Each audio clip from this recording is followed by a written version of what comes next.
Just ఇప్పుడే education directors తీసిన bison movie చూసి వచ్చారు మన ట్రేడ్ పండితులు. మన తమిళ తంబీలు ఎప్పుడు అప్రెషన్, సప్రెషన్, డిప్రెషన్తోనే బాధపడుతుంటారు. ఆ బాధ ఇక్కడ కూడా కనిపించింది.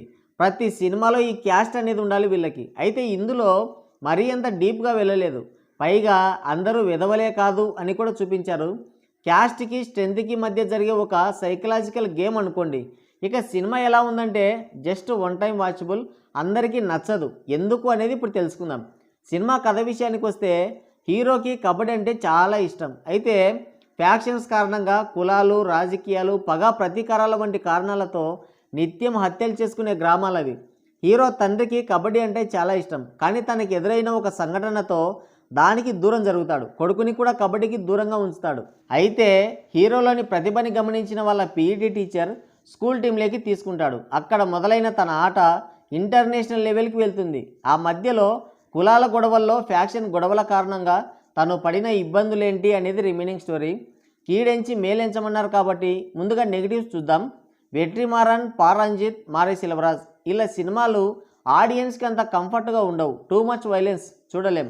సెన్సిటివ్ పర్సన్స్ అయితే మధ్యలోనే లేచి పారిపోతారు. ఇంకోటి, స్టోరీ ఏదైనా క్యాస్ట్ ఒక్కటే అడ్డం వీళ్ళకి. సినిమా మొత్తం దాని చుట్టే తిప్పుతారు. అదే పెద్ద ప్రాబ్లం అన్నట్టు క్రియేట్ చేస్తారు. ఈ క్యాస్ట్ బేస్డ్ సినిమాలు ఎప్పుడు మానేస్తారో మరి. అలాగని ఈ క్యాస్ట్ ఫీలింగ్ వల్ల బాధపడిన వాళ్ళు లేరా అంటే ఎస్ ఉన్నారు. ఇప్పుడు చాలా వరకు కంట్రోల్ అయింది కదా. పదే పదే దాన్ని హైలైట్ చేయడం ఏంటో వాళ్ళకే తెలియాలి. నాకు తెలిసి వీళ్ళ అప్రెషన్, సప్రెషన్, డిప్రెషన్ ఆపాలంటే ఒక్కటే దారి.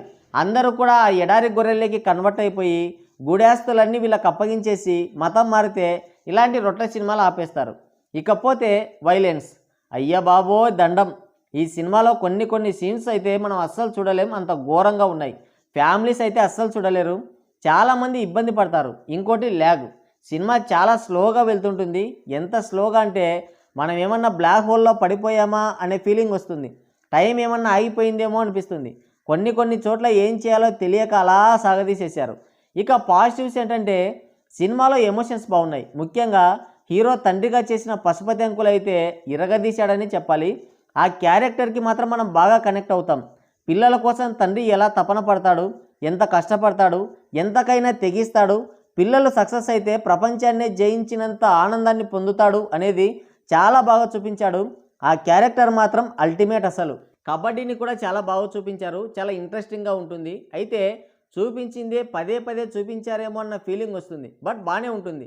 సినిమాలో అన్ని క్యారెక్టర్స్కి కూడా మంచి స్కోప్ ఉంటుంది. ఇది ఎందుకు అనవసరమే అన్న ఫీల్ అయితే రాదు. హీరో ధ్రువన్నయ్య మాత్రం మంచి పర్ఫార్మెన్స్ ఇచ్చాడు.